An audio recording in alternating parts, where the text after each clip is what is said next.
तो जय श्री कृष्णा, जय श्री राम, जय श्री राधे राधे, जय श्री महाकाल। इस वीडियो में आपको श्रवण कराएंगे महाराज परीक्षित द्वारा कलयुग का दमन करने की कथा। सूत जी कहते हैं, सौनक जी वहां पहुंचकर राजा परीक्षित ने देखा कि एक राज वेशधारी शूद्र हाथ में डंडा लिए हुए है और गाय बैल के एक जोड़े को इस तरह पीटता जा रहा है जैसे उनका कोई स्वामी ही ना हो।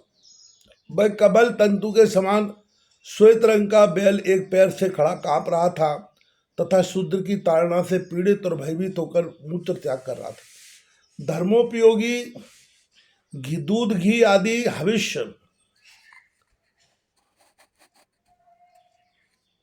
पदार्थों को देने वाली वह गाय भी बार बार शूद्र के पैरों की ठोकरें खाकर अत्यंत दीन हो रही थी।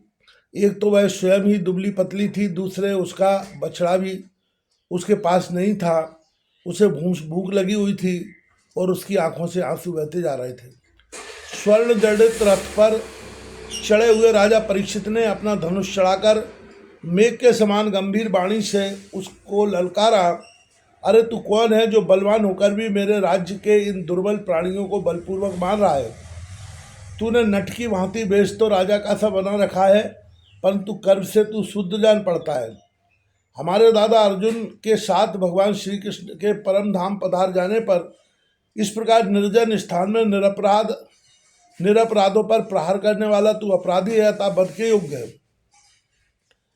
उन्होंने धर्म से पूछा, कमल नाल के समान आपका श्वेत वर्ण है, 3 पैर न होने पर भी आप एक ही पैर से चलते फिरते हैं।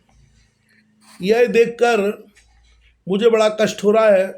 बतलाइए, आप क्या बैल के रूप में कोई देवता है?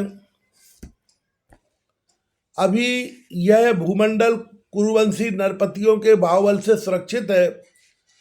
इसमें आपके सिवा और किसी भी प्राणी की आंखों से शोक के आंसू बहते मैंने नहीं देखे। धनुपुत्र, अब आप शोक ना करें, इस शूद्र से निर्भय हो जाएं। गौ माता मैं दुष्टों को दंड देने वाला हूँ, अब आप रोए नहीं, आपका कल्याण हो। देवी, जिस राजा के राज्य में दुष्टों के उपद्रव से सारी प्रजा त्रस्त रहती है, उस मतवाले राजा की कीर्ति, आयु, ऐश्वर्य और परलोक नष्ट हो जाते हैं। राजाओं का परम धर्म यही है कि वे दुखियों का दुख दूर करें।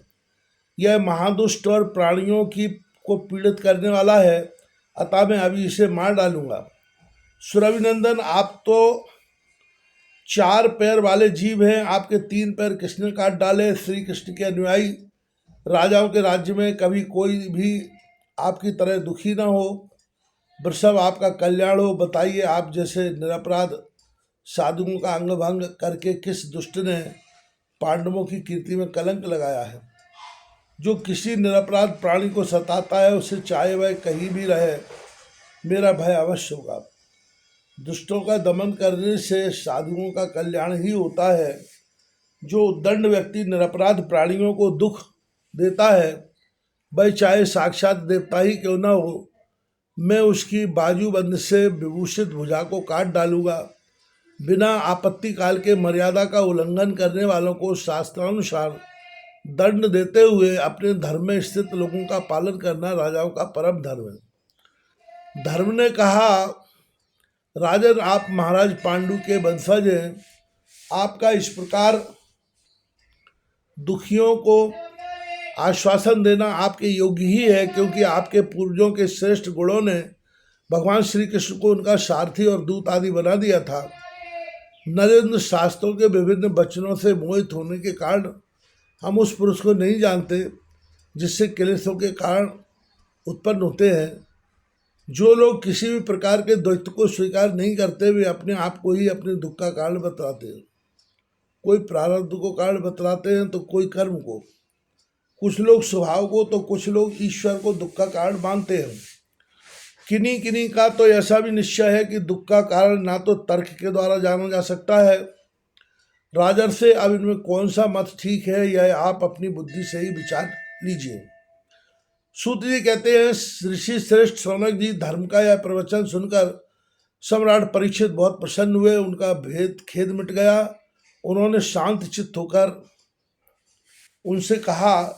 परीक्षित ने कहा, धर्म का तत्व जानने वाले वृषभदेव, आप धर्म का उपदेश कर रहे हैं। अवश्य आप वृषभ के रूप में स्वयं धर्म हैं।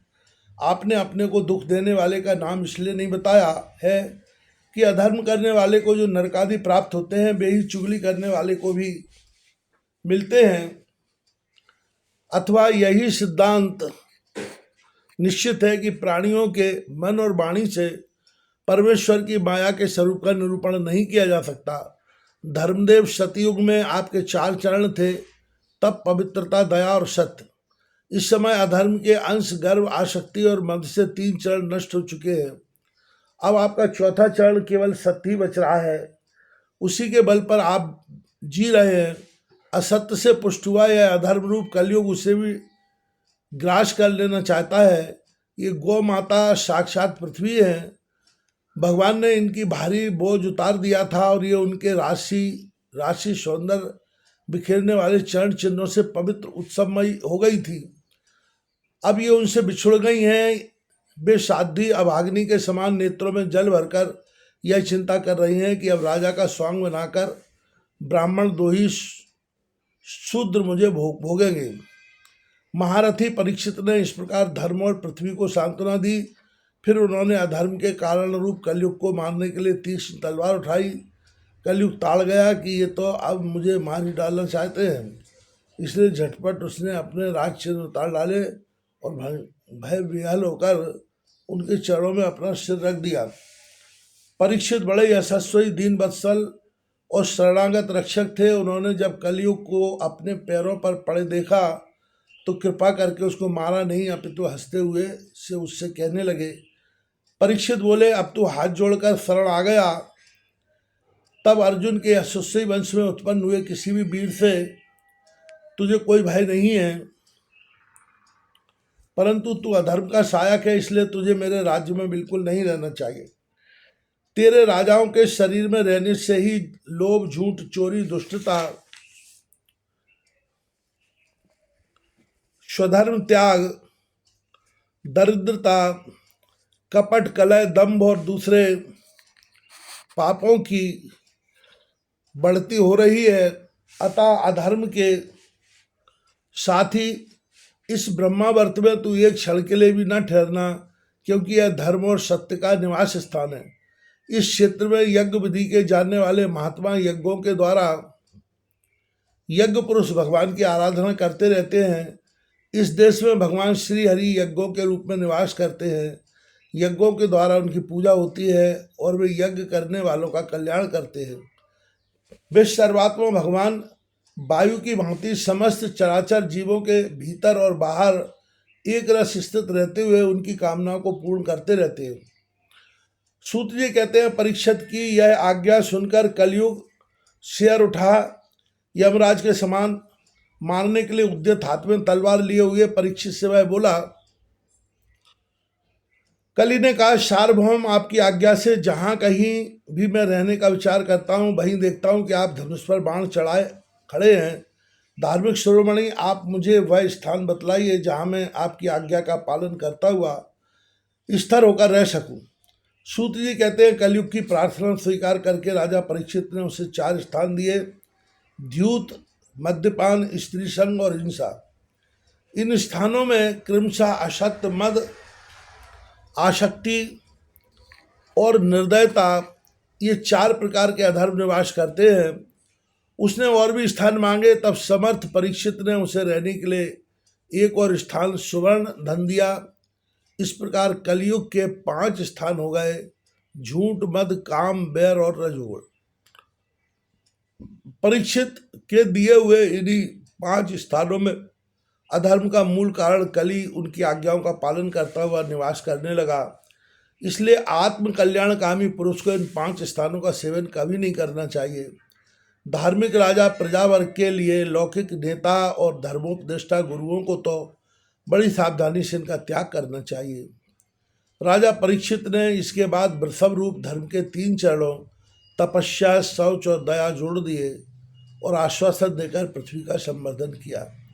वे ही महाराजा परीक्षित इस समय अपने राज सिंहासन पर जिसे उनके पितामह महाराज युधिष्ठिर ने वन में जाते समय उन्हें दिया था, विराजमान है।